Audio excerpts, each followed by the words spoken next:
Hi, I'm Frank Valencia, and I'd like to take the time right now to share with you the 5 books that have made a difference in my life. The first book is a small devotional book I picked up about 20 years ago called My Utmost for His Highest. It's a small devotional by Oswald Chambers. I heard a lot of good things about this book, and then I picked it up myself and I fell in love with the wisdom in this book, the maturity in this book. The knowledge of God, the author's knowledge of God, the practical principles in this book. Outside of the Bible, no other book has made a bigger impact in my life than this small devotional by Oswald Chambers, My Utmost for His Highest. You probably have heard of it. If you have not, I would encourage you to consider it. If you want a good devotional, this is the best place to start right here. And that's number 1. My second book is a book by Andrew Murray on prayer. It's a compilation of multiple books put together to make one book. Andrew Murray has written extensively on prayer. You can find out, if you Google search Andrew Murray, there's a bunch of books out there on prayer. If you want to have a stronger prayer life, I would encourage you to consider picking up anything by Andrew Murray. I've read this book. It's written it's almost kind of like a devotional. I've read it so many times, and when I feel that my prayer life is weak, I can always turn to Andrew Murray. And it just makes such a positive impact in my prayer life. So that's number 2.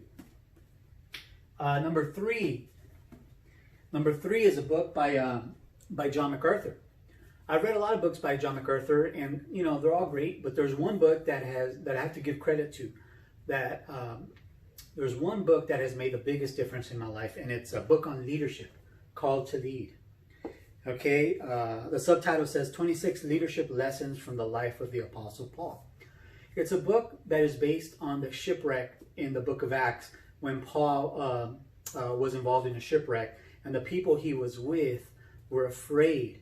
It shows that Paul stepped up in the middle of a crisis. He took the initiative, he stepped up, and through his leadership, he instilled hope in the people. That's what leadership's all about, and that's what I learned in this book. I learned that I learned not to be passive. I learned to take the initiative, to be willing to step up. That's exactly what leadership means.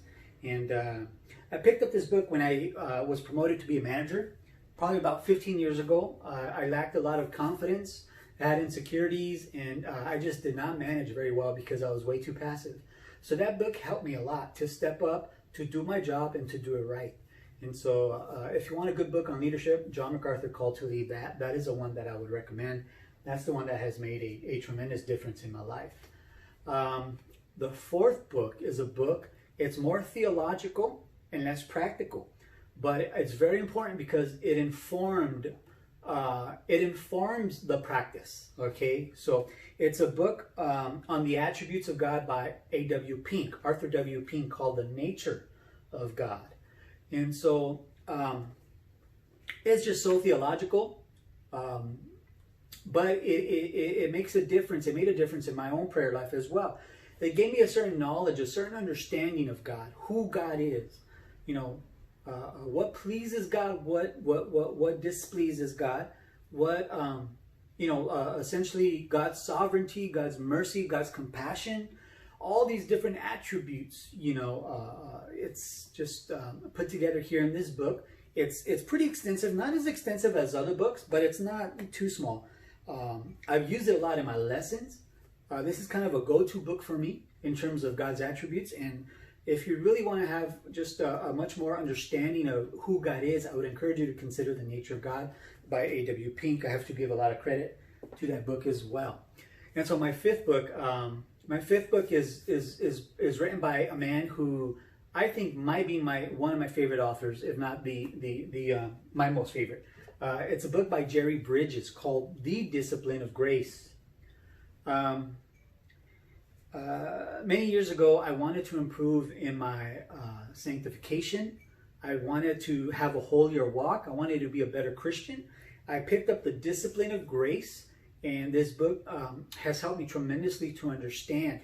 First of all, the title is what got my attention. It's kind of an oxymoron. Discipline and grace. Normally they don't go together, or at least a lot of people think they don't. But, you know, it's a book that teaches me that we are to live a disciplined life, and we do that by God's grace. It is God's grace that enables us to have a holy life. It is God's grace that enables us to live and to walk in a manner that pleases God. And so when you understand that, it really is, it's liberating knowing that it's God's grace, but also it's a call to a holy life. It is a high standard. And so this book really helped me to understand, as the subtitle says, God's role and our role in the pursuit of holiness. Okay, so I have to give a lot of credit to the discipline of grace.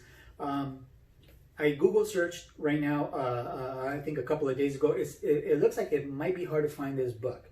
There's a lot of other books by Jerry Bridges out there, and he's a great author. Any of his books are really good, but if you can, I would encourage you to start right here, The Discipline of Grace. It's just such a great book.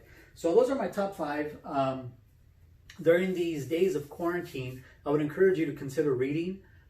If you do decide to pick up any of those books, you know, feel free to let me know what you think. You know, and I'm looking forward to hear what you guys think. Alrighty, thank you.